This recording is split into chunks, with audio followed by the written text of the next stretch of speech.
Good morning, good afternoon, good evening. Welcome to another episode of Papercuts, a Deathnote recap podcast. Deathcap Renote podcast. I totally mixed that up, but we're going to just roll with it. My name is Scott, and of course, with me as always is... Hi, I'm Ollie. It's another day with the Deathnote recap. It's mixed up, but same. Man, that was really bad. You get it. It's Deathnote. It's Ollie, a recap. It's fun. Ollie, I've been in the broadcasting and voice industry for a lot of years, and that I think might have been the choppiest opening to anything I've ever done. But you know what? We're just gonna roll with it because we don't do retakes.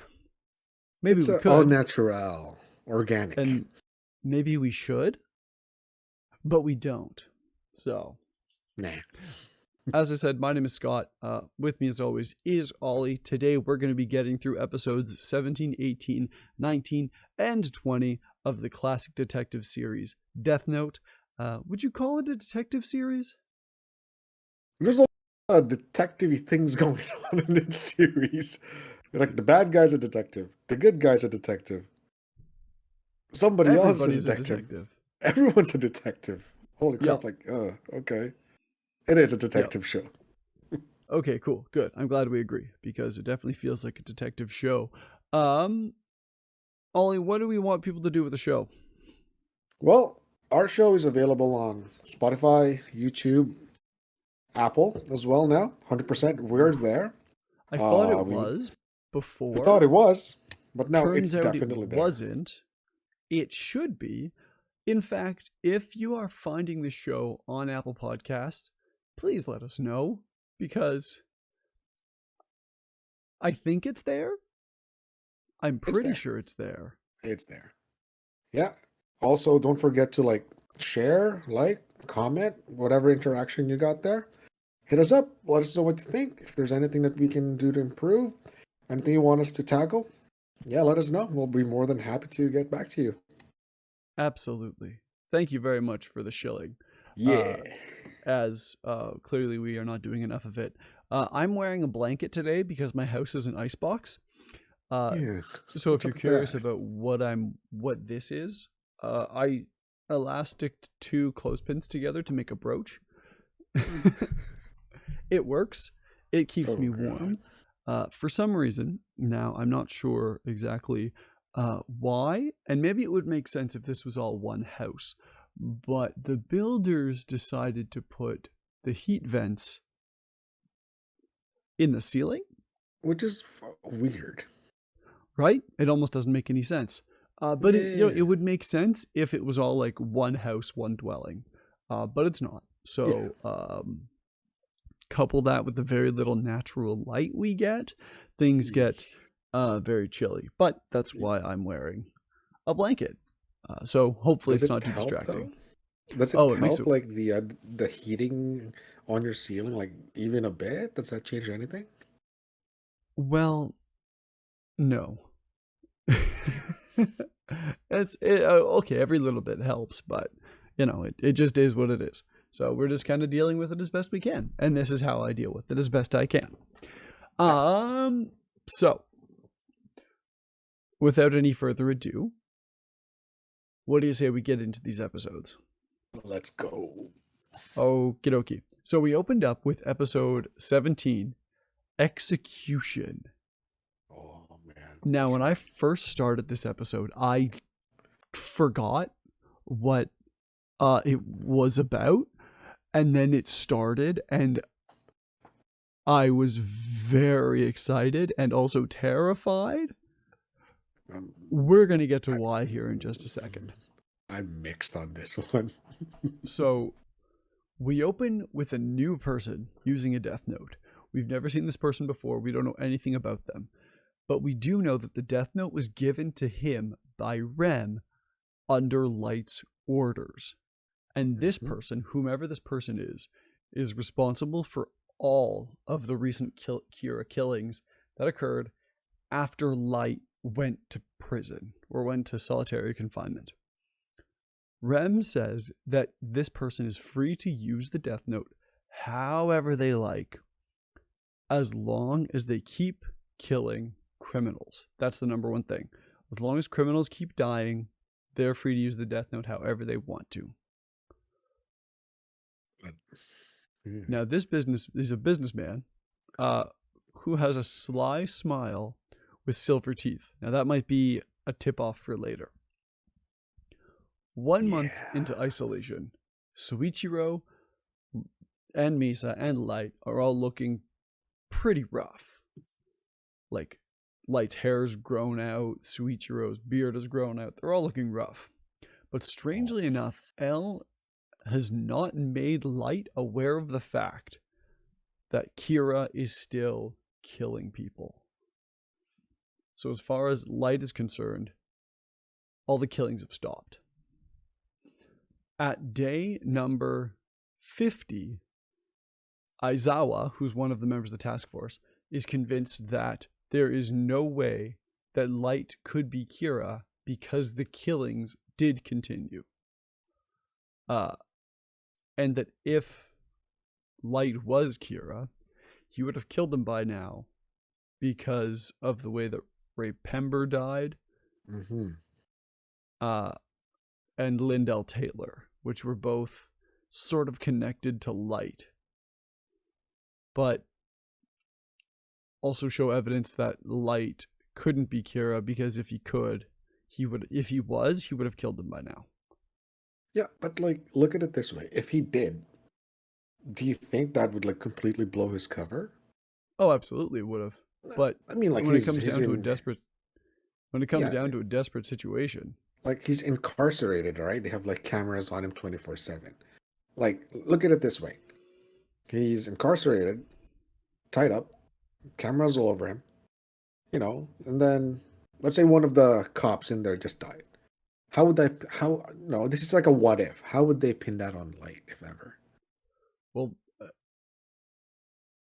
I mean, L's pretty stubborn about it at this point. Because the sus factor, eh? Mm-hmm. It's almost as if like L fully believes that Light is Kira, and at this point he's just looking for evidence to prove it. Fair. Like it feels kind of fishy that way. Fair. So at this point, L has Soichiro come into his office, takes him out of solitary, brings him in for a conversation. Now we are not privy to this conversation, but needless to say, based on his reaction, the chief is not happy with this request. He's borderline horrified with it. Soichiro takes a call from his cell and takes Misa from her cell and puts her back into the back of his car. And Misa briefly thanks her would-be stalker for letting her go. At this point, the chief reveals that he's a detective, and Misa partially remembers why she was locked up. It's interesting that it took until that point for her to have any recollection of why she was locked up. Like, she had no idea why until Soichiro tells her, "You were arrested in relation to the Kira case." And that's when she remembers. Well, isn't that weird? Like, isn't she not supposed to have any memory since like she relinquished the ownership of her Death Note? So it's almost as if she doesn't have any memories in relation to the Death Note, and she associates Kira and everything related to Kira. Oh, okay. So she's Death basing it off Kira's memories, of her memories of Kira. I think so. That's what I'm getting from it. I think that's it. So, they pick up Light from another compound, and here he admits that they are not being freed. Oh, I love this part. He tells them that they're being taken to an execution site to be killed without trial, as was unanimously decided by the Japanese government and the UN, as the killings have actually continued. Now, in our mind, this should basically tell us, or tell Light anyway, that obviously I'm not Kira because the killings continued after I was incarcerated. But why does he know? But Soichiro just told him. Oh, right. So Soichiro just told him that no, the killings did continue. You are believed to be Kira.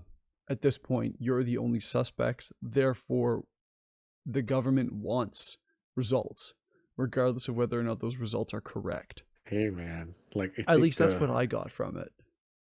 dude, regardless of what that is, it's like the mere fact that the UN that the UN sanctioned your death in the role plays. I'm Well, like, yeah, oh, yeah, okay. it's some pretty gruesome stuff.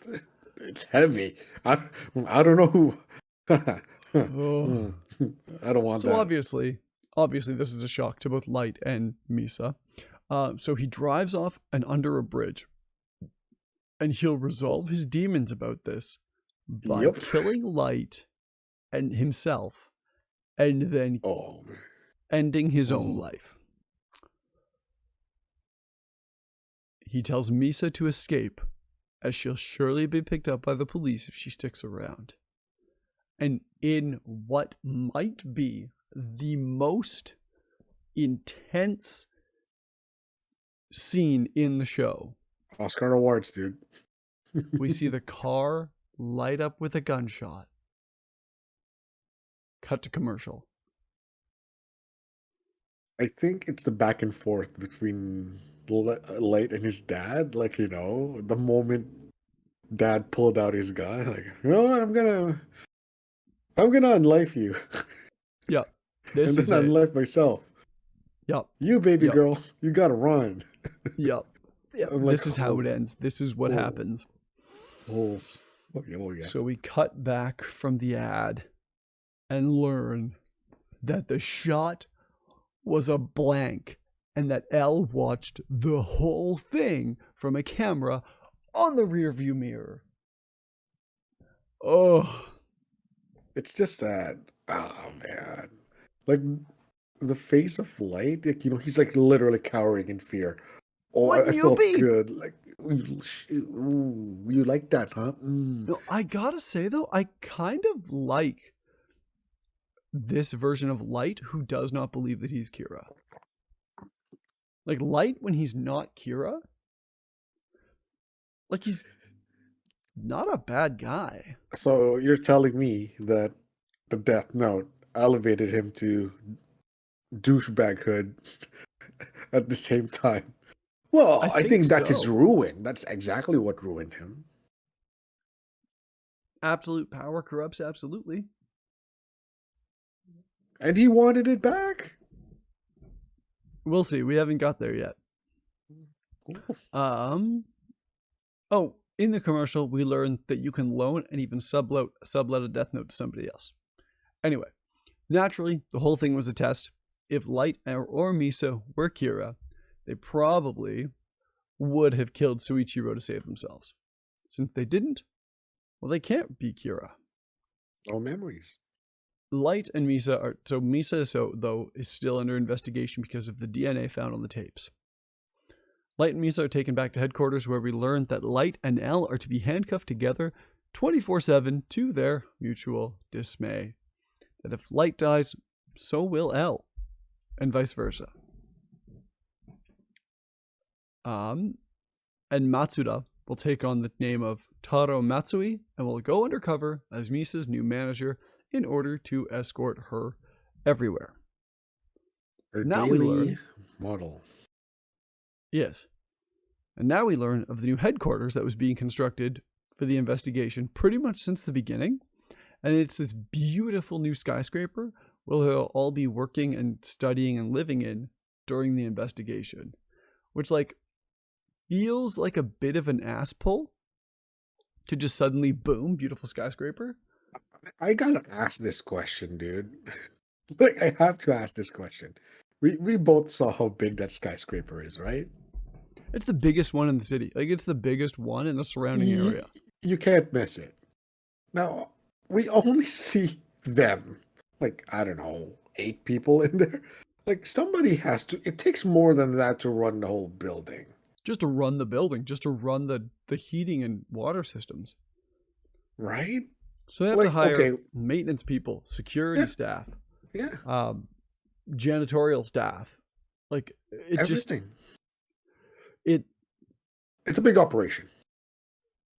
they could have built a safe house. Yeah, I mean, and I it'd be think, more secure than that well, building. I think it is. The mere fact that you guys are relocating constantly, yeah.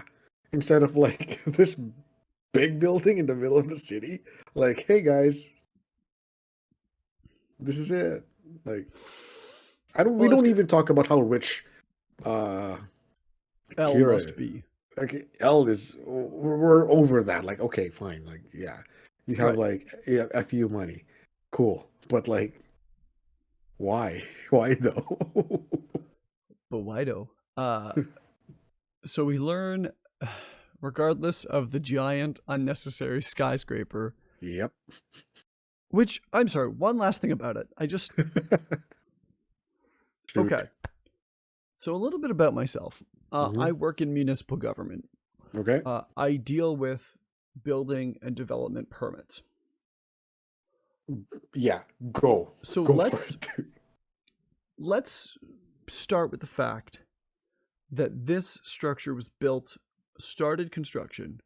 We're going to assume that the designs for the building. So let's just assume that L had the designs and the blueprints done up before he started this investigation. Okay? Let's say he's So had this idea for headquarters. Him and Watati have been what's the working on this term? idea for headquarters for they've had this idea before the investigation started. Okay? So the Okay. investigation starts in early Let's base it on the first 2004. murder that Light did. Right. So what did we say? It was early in the 2000s. A couple of years, let's say, It's have been passed. about 2 years, Yeah. which isn't inconceivable for a project like that to begin to end. And if somebody's listening and they know sort of more about the sort of timeline, please let us know, because Hmm. I've got no idea. Shoot us a message, drop it in the comments. We're going to be plugging our socials at the end of the show, so Yeah. you'll be able to get in contact with us. If you know exactly the timeline of a building like this, from Let us uh, know. property purchase to development permit Groundbreaking. to building permit Yeah. to groundbreaking to engineer sign off to construction to move in to security installation, because as Notice we'll the see, there's a public. lot of security, Yeah. Do they need to do that? to interior decorating, interior design, to Hey, HVAC systems, to electrical systems, to it's a plumbing lot of work, systems. man. That's what I'm saying. Even in 2 years, like, they would have had to have been moving at a real clip pace to Dude, have to have a structure this big built in such a short period of time. I worked in construction, but like thinking about it, like I don't know how feasible it is if you have like guys 24/7, just grinding on it. I mean, like if you have like unlimited money and unlimited manpower, That's just sure, it. whatever. I'm not saying it's impossible. I'm saying that this is when I see that it's more of a plot device than necessarily a realistic use of resources or time. I Like, think I'm the starting to think that the manga uh, author, oh my god, we're spending way too much time on this episode, but on this one thing, I never thought I'd be talking about a skyscraper this long. I think, is it a So, flex or is it just a plot well, point? I'm starting to think that maybe the author was just really tired of drawing different hotel rooms and having to come up with a different way of showing. Here's a building. I'm gonna Here's start the calling it the room. Tori. I'm gonna start calling it the Toriyama story, the Toriyama theory, where the only reason Super Saiyan exists is because Toriyama was just sick of coloring in black all the time. I'm tired of doing black hair. Maybe the headquarters exists Because he's because tired of drawing different he's hotel rooms. tired of drawing different hotel rooms all the You know time. what? You know what? That's, you know what? Yeah. Why not? Like, hey man, like that's a lot of rooms. It's a Like, lot of holy rooms, and crap. he's had to draw a lot of rooms over the time.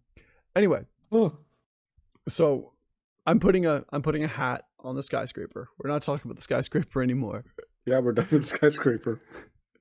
So now, as God. we learn, as the episode comes to an end, that 8 businessmen are working with Kira and intend to kill their rivals in order to improve the growth of the Yotsuba Industries group. Rem is watching the scene, and states that humans are disgusting. It's interesting that Ryuk said during a similar story how interesting he thought humans were. I wonder if he'd say the same thing now. I would say he would. It kind of shows that Rem has much more of a vested interest in humanity as a whole, whereas Ryuk is just interested in the fact that they do weird things for self-preservation. Rem seems more interested in like a specific type of interaction. I would say, yeah. I mean, like, this is how I see it. It's like a nightmare realized, right? To give like a greedy corporation that power, man. A lot It's of pretty bodies scary. gonna vote. Yeah. Well, we'll see that. Sort of to a point of our episode last week, or the last episode we did, where if you traded the eye of power, to a god of death, you'll lose the eye of power as well as the memories of the Deathnote once you lose ownership. At the same time, you do not get back the remaining half of your life that you Yeah. gave away for it. You No don't get refund that for back. that one. So even though Misa's life has been artificially extended by this deal with Jealous, Jealous. that was cut in half, and it will stay that length regardless of whether I or think she not still she owns has a Death more. Note. She probably does still have more because we don't actually know how long Jealous was meant to live. Episode 18. Fair. Ally. Aizawa arrives at work after going through the intense security protocols, reveals that he and his wife got into an argument about how much he's working, hence the bandage on his head. Is this a domestic abuse situation?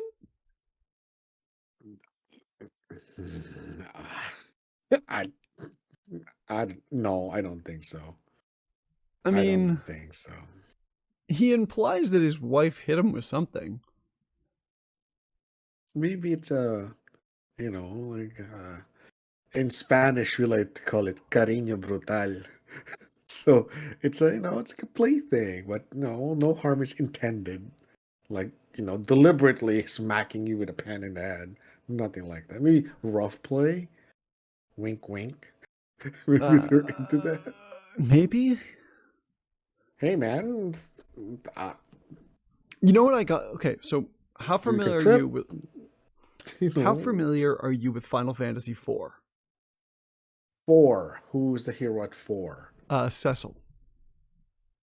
Cecil and the Dragoon guy, right? Yep, Cecil, Kane, Golbez, Rosa. Yeah, okay, a bit. Yeah, what's up? Okay, so there's a side quest in that game which involves Yang, his wife, and a frying pan. Yang is the monk. Yeah. Where after some event, I don't know exactly what it was, but Yang won't wake up. Like he's just sleeping, and his wife is like really frustrated by it. While on the moon, I think, towards the end of the game or at some point in the game, you come across a frying pan, which I believe you deliver to Yang's wife, which she uses to wake him up. That's all it says. We don't know. I don't think we know that she whacks him with a frying pan. Hey, but man, I think that's the implication. And I'm getting similar vibes here. If the frying pan is in the moon, it got there. Obviously, it's not Yang who sent it there. Well, I'm just say Yang got upset and he kicked the frying pan as hard as he could and he sent it to the moon. That's what I think happened. That's my Oh, theory. wow. Anyway, Possibly. whatever. This is the first line of this episode. We have so much to get through. Yeah. El's feeling depressed about the case since him and Light are tethered together. He's had to listen to Misa fiend over how much she wants Light all to herself, and he's depressed because he was wrong about Light being Kira, and that he was so sure that he was Kira until something changed during their confinements. This is when he realized that Kira can actually control people. El believes that at some point Light and Misa were Kira, but are somehow not anymore.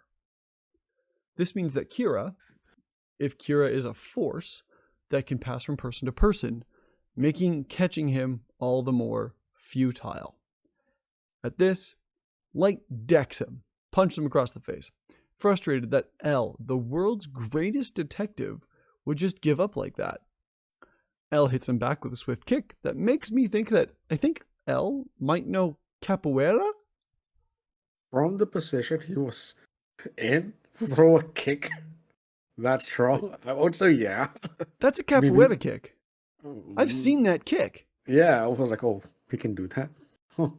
What? From that spot? Okay. So Matsuda interrupts the fight with an article about Misa, only to overhear them all say that he's acting stupid again. Later on, Light is looking at all the Kira killings and noticed that most of them seem to be high-level business people whose companies tanked in value after their deaths. All except Yotsuba. Their stock is going up. Light realizes that Kira must be working with them, and that the criminal deaths must be a distraction.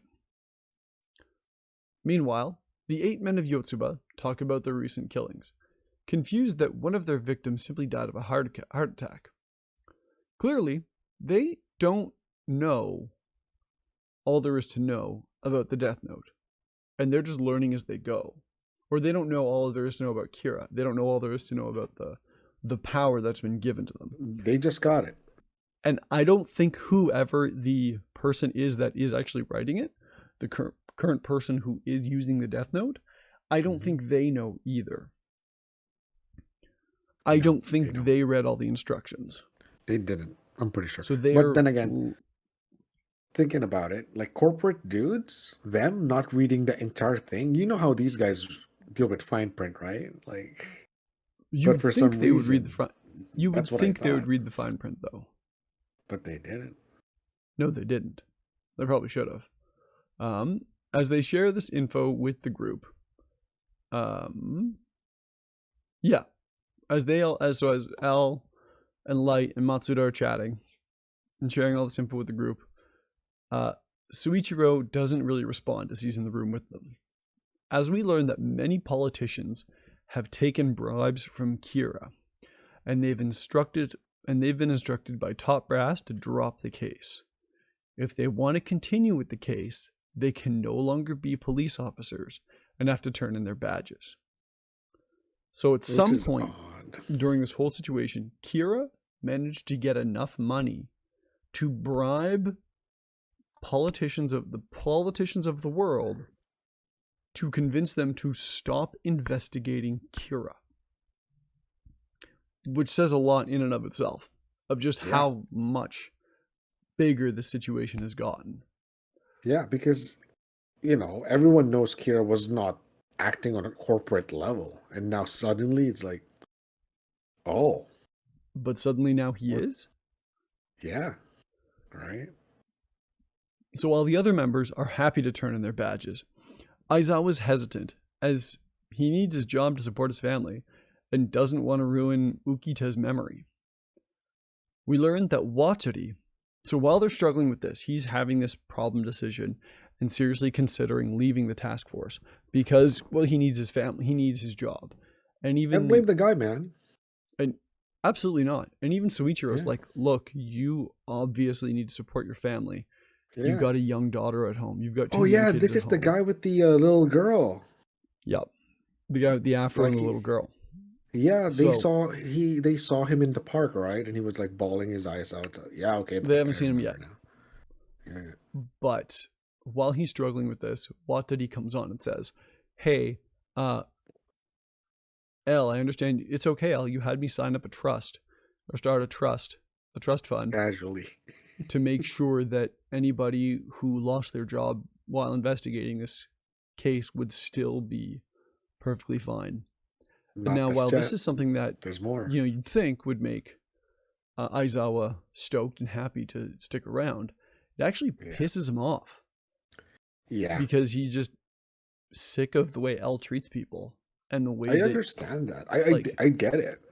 the fact that this Right? information wasn't shared until this specific time. He's Hmm. done with it. He's sick of it. It's like He's sick of testing. how L always The- seems to have the last word, how he's always withholding information, how he's always talking down to everybody. He says, "No, I'm out. I'm sick of it. I'm done." But thinking about it, I feel like the compensation that they would get from uh Ellen Watery, because like it includes their entire family, right? So I would say that's more than what they're getting from their current jobs, right? But I get the guy getting pissed off. It's like you're constantly, we're under scrutiny at all times, which is, I was like, I get it. Like the man doesn't like being put through that, which is fair. But then again, it is what it is, right? It just is. Um, and so Soichiro notices that all the deaths surrounding Yotsuba are happening during the weekends, specifically around Friday and Saturday afternoon. Mogi gathers employees' files for all 300,000 Yotsuba employees, which, holy crap, that's incredible. To just walk out of the room for 30 seconds and come back with a stack of papers that big? What? Okay, I hate to do this, but I'm gonna go back to the skyscraper. Let's say they have a whole HR crew there who can crush through all 300,000 files. Let's say that, and Buddy just got the distilled version. Here you go. Might How as did he well get put those files that fast? let's say he has like 1,500 like HR staff under their payroll. I don't Point know. is, point is, it's getting Looney Tunes. Oh yeah, oh yeah. So Matsuda, feeling bad about not really having contributed much, stands up and sees that there's anything he can do. And L tells him, "Why don't you get me another cup of coffee?"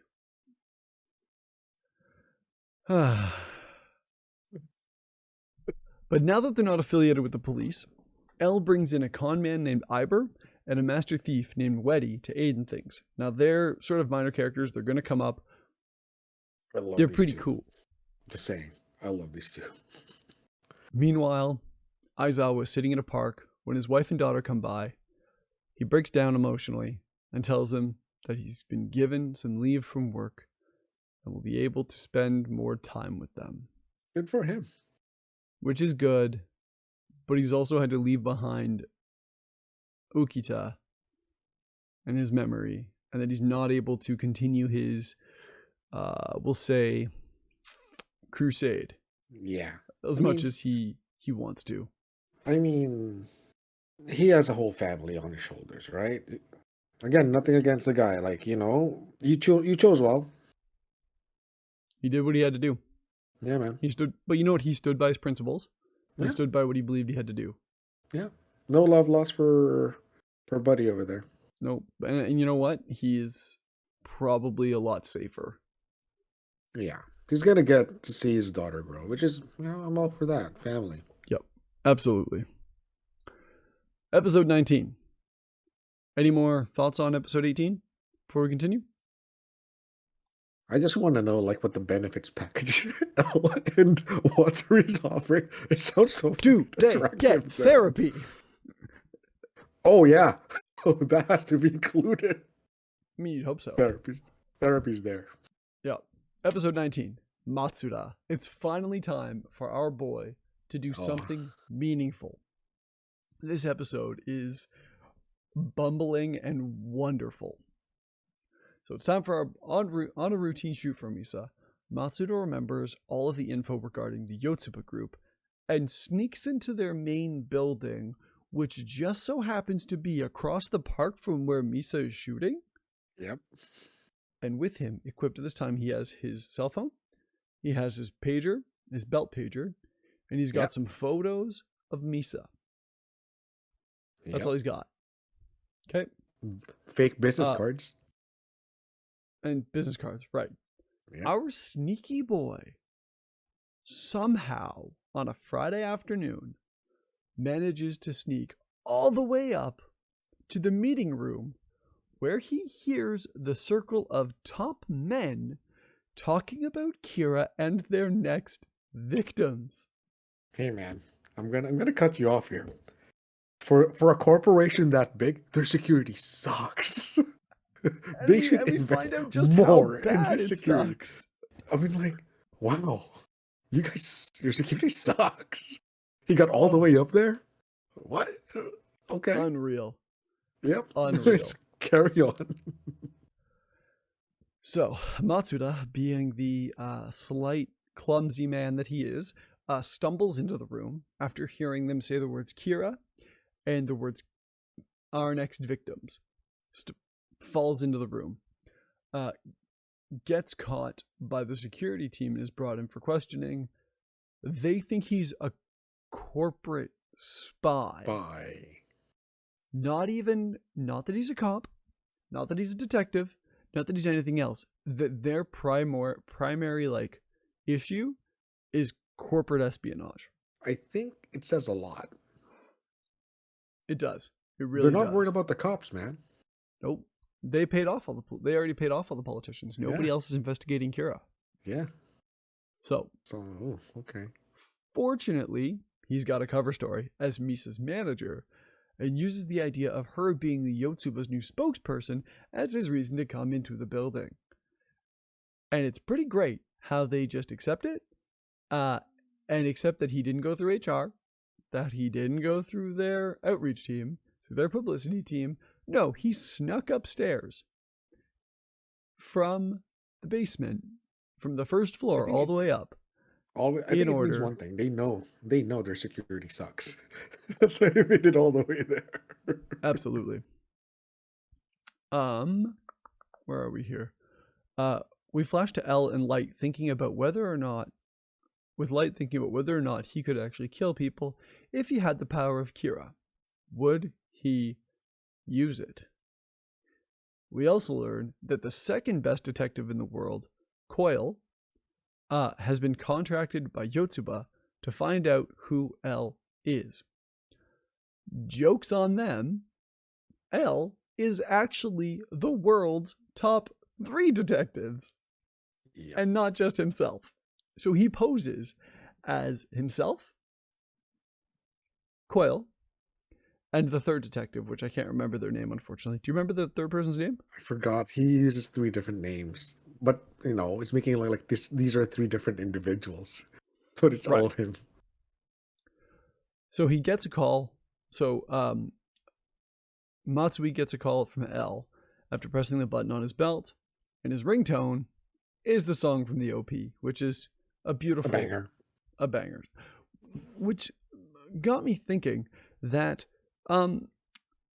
clearly the song in the OP exists in the world. Change on episode 19. Yeah. So it does exist. No, the OP will change, but the song in the OP of the first 19 episodes exists in the world of Death Note. Mm-hmm. Meaning, I think we actually went over this point already, meaning that, well, I don't know what it means, but it exists in both, and I think that's cool. But that exists in the anime. Yes. L pretends to be one of Matsui's drinking buddies and confirms via code that he is in fact in trouble. The businessman cannot seem to decide whether he's a corporate spy, but decide that he has to die. In order to help with the cover story regarding the spokesperson story, the men are invited to a special reception at Matsuda's apartment when Misa is brought before them. Now, how did they get all of the agency girls together, dressed up, and ready to entertain in such a short period of time? Which leads me to think that maybe they're the actual like agency girls from Misa's actual agency and not just a bunch of escorts that Elle called up last second. They are. Because, like, when Buddy was being interrogated, one of the guys interrogating was actually a fan of Misa, right? Right. Now, Misa, like, I'm not if correct me if anybody hears this, correct me if I'm wrong. But as far as I know, like, idol groups in Japan, they run under agencies. So it's not just one girl that they have there. So it's pretty easy to arrange multiple girls. Let's say we got Rockstar Agency. You have 15 idols under your company. If you get a company like Yotsuba, like hearing that, oh, these guys are like big in the market right now, they have multiple products. If you rub shoulders with your agency there, all your girls will get a contract from them. So I wouldn't be surprised if Misa used that like, hey, Yotsuba guy's coming over, this might be our shot. So I don't think Right. L needs to pull strings in that one. I think on its own, it's an opportunity that agency itself would really grab onto. Right. Okay. Yeah. Okay. So we believe it's legit. Oh yeah, that's at Okay. least that's how I see it. Okay. So Matsuda sneaks away from the party to call L again to be like, what do I do? What do I do? And L tells him, Matsuda, you have to die. And so he's like, what? And so while performing a drunken handstand on a balcony rail, drunken in air quotes because he's not actually drunk, he accidentally, quote unquote, slips and falls off the balcony to everyone's horror. This guy was doing handstands. Yeah, good on him for that. Like, that alone is a challenge. A Nope. sickening thump is heard, and when they all rush to the balcony, they see Matsuda's body on the ground below. Yeah. Now, here's how they pulled it off. I love the way that they filmed this and like showing you his death and then what they did for it. So, Suichiro caught Matsuda on a mattress ramp one floor below and then immediately dropped a heavy sandbag off the balcony to create the thud. Iber was laying on the pavement below, dressed as Matsuda, and Wedi is heard screaming in panic. The businessmen quickly leave the apartment, and Matsuda is saved. Yeah. 2 weeks later, Matsui's obituary appears in the paper, and sure, he needed to be saved, but Matsuda was able to confirm that the Yotsuba and Kira were working together. At the end of the episode, one of the board members wants to opt out of fear that he is out of fear, but is told that he'd have to pay with his life. He decides to stay. We learn that Wedi has planted cameras and wiretaps in the meeting room, noting how crap their security was. Going back to your point earlier, where yeah, abysmal. Noting that there were 8 people in the room that Matsuda described, but now there are only 7. Yeah. Mind you, all those 8, they don't know who Kira is. Nope. All they know, none of them. They just know that Kira, somebody in their group, is working with Kira, which is spooky, if you ask me. Real spooky. Yeah. So episode 20, Makeshift. Holy crap, that new OP. It does such an incredible job to show just how chaotic the series has become and Very. no longer reflects the simple cat and mouse game that we started with. It does such It's a great chaos. job just showing off how wild things have gotten. Any other thoughts on the OP? Oh, you're drinking. That's fine. I like the original OP. I'll be Mm-hmm. honest, I like that one. But this second OP is pretty good on its own. It perfectly represents what's going on in the face of the story at this point. It's chaos. It's like what's going on, who's Mm-hmm. who. Yeah, Still, it matches the vibe. still not skipping it. Still watching it every time. Yeah, So we're able to get a better idea from the wiretaps and cameras just how far the Yotsuba crew have fallen in terms of just how casually they discuss Kira's new victims. L suggests using the tape as evidence, and that if the two people discussed in the group die, then they know for sure that one of them is Kira. But Light and Suichiro aren't happy with the plan and explain that the main goal of the task force was to save people and not to just let them die. They want to arrest them all for being Kira, regardless of the logistic minefield that would prove to be. L says that if they do this, the entire investigation will collapse in on itself. it's rough. During their meeting, one of the men mentioned that Coyle, the detective they hired to find out who L is, being played by Iber, noticed that Coyle noticed the connections between the deaths on weekends and Kira. Whoever it is, and that whoever it is will have to begin spreading out the deaths throughout the week to avoid getting caught. So essentially what I've just described is that Coyle, according to the Yotsuba group, Coyle, the man that they hired to find out who L is, also noticed how frequent the killings were happening and that they were happening only on weekends. Therefore, if he could figure it out with absolutely no previous experience in the case, there's no reason that L wouldn't figure that out as well. And that they will have to do this they will have to spread the killings out in order to not get caught. Yeah. Now, specifically Light, has a better plan with regards to how to deal with this situation. He calls Namikawa on the phone because they have the employee files that Mogi got. So they're able to link the people with their names and their phone numbers to the people in that room. So he calls them up, knowing that there's a 1 in 6 chance of being Kira. So knowing that one of them is Kira, calls him up and says, "Hey, I'm L." He reveals that there are cameras and mics around them and that their whole meeting is on record. He blackmails Namikawa into delaying the killings by a month and that he and the group will not be charged.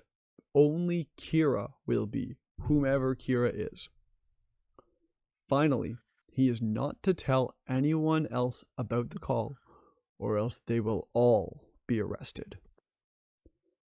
After the call, Namikawa convinces the group to postpone the killings on the pretense that Coyle needs a month to expose L's identity. Once L is exposed and killed by Kira, they can go back to doing things the way they did before. The group agrees and ends the meeting. What a smooth move plan by Light here to make this work the way that he wanted it to. He plays this Namikawa like a fiddle, and with this sort of thing makes you think that, yeah, sure, Light, this version of Light, who is not a sociopath, doesn't mean he's not smart, doesn't mean he's not still a genius, and doesn't mean that he won't necessarily do whatever he needs to in order to make sure justice is served.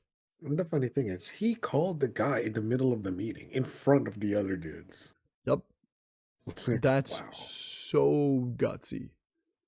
Man, I think he also figured out that among those guys, I think he thought that, okay, I think this is the person who can keep his S together. Yeah, I guess so. And he does. Yeah. He manages to do it the whole time. Mm-hmm. So L congratulates Light on his quick thinking and surprises him by suggesting that should L, Ryuzaki, die, that Light should take over for him under the title L as the world's greatest detective. Light refutes the idea because, well, simply put, he just doesn't want the title. Naturally, this was a test because if Light wanted to take L's position, then it would show that he might be Kira, as if he was L, he would just stop the investigation.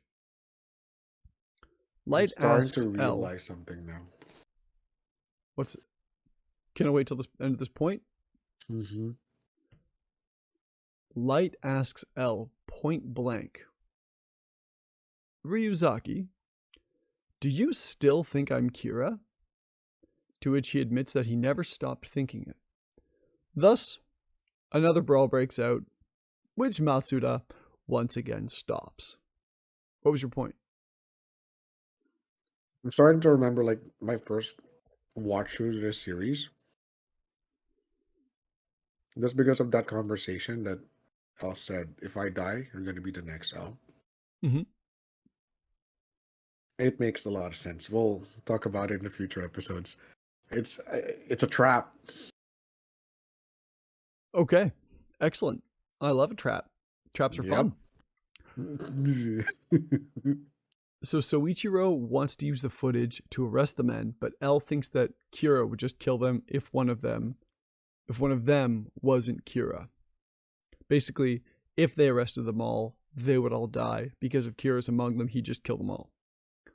True. He's not interested in working with Kira. Wait, sorry, let me rephrase that. He isn't interested in those working with Kira, but only Kira themselves. Soichiro, however, is free to use the knowledge as he wishes, but is asked to conduct his own investigation, while L continues on his own. Now this next part gets pretty tricky, so I'm just going to read it straight from the wiki. I tried summarizing it, but I couldn't figure out how to summarize it well in my own words, so I'm just going to read it right from the wiki. Mm-hmm. So L and Light then go back to Misa Amane's room. There, L approaches her up close and personal, asking her who she would choose, Light or Kira. Misa immediately chooses Light and will support him in catching Kira. L then asks her to join the investigation. At Light's insistence, L reveals his plan. Iber, as Coil, will tell the Yotsuba group that while investigating, he discovered that Misa may be the second Kira, and that L brought her in for questioning. This will cause the group to want her even more as a lead to find L, allowing Misa to infiltrate the organization to obtain the info. Misa accepts, but Light argues with both of them, thinking it's too risky and that Kira could manipulate Misa. L says that won't happen, and if he dies, so will Light. Thinking L only has Misa's love for him in mind, Misa promptly takes back anything negative she said about L, even kissing him on the cheek. L then reveals that Light is on another investigation, but Misa is undeterred. Soichiro, meanwhile, is worried that even if they do gather information on the group, it will be difficult to capture all of the members at the same time. Thus ending the episode. Essentially, Soichiro and Matsuda and Mogi are figuring out how to arrest all of the Yotsuba group members. Yotsuba dudes. And Light, L, and Misa are planning a way to get Misa on the inside in order to gather information about the Yotsuba group to see which among them is Kira. thus concluding episode 20 of Deathnote. This is part 1 of 2 Oh, of that was a lot. Makeshift. It's a lot. And There's a lot going on in this obviously, episode. we're going to come back with the beginning of episode 21, 22, 23, and 24 of Death Note with this new OP, this new direction that things are going. And I have a feeling that things are going to get spicy, as they tend to do with the show. It gets pretty intense. Anything else you wanted to say before we wrap things up? Any other thoughts on this episode? It's really nice seeing like L and Kira, like, you know, they're like walking through fine lines at this point. Like, you know, L does, like, Kira doesn't have the memories of the Death Note, right? You mean Light? Yeah, Light. But it seems like he's going through a predetermined path already. And I feel like L catches this drift. Do you think that it's possible to write a predetermined script in the Death Note for yourself as the Death Note owner that plays out, which can then be canceled at some point? I think this is a very specific case. Let's say for Light, I would say he must have plotted something that will eventually lead him to somewhere he wants to be,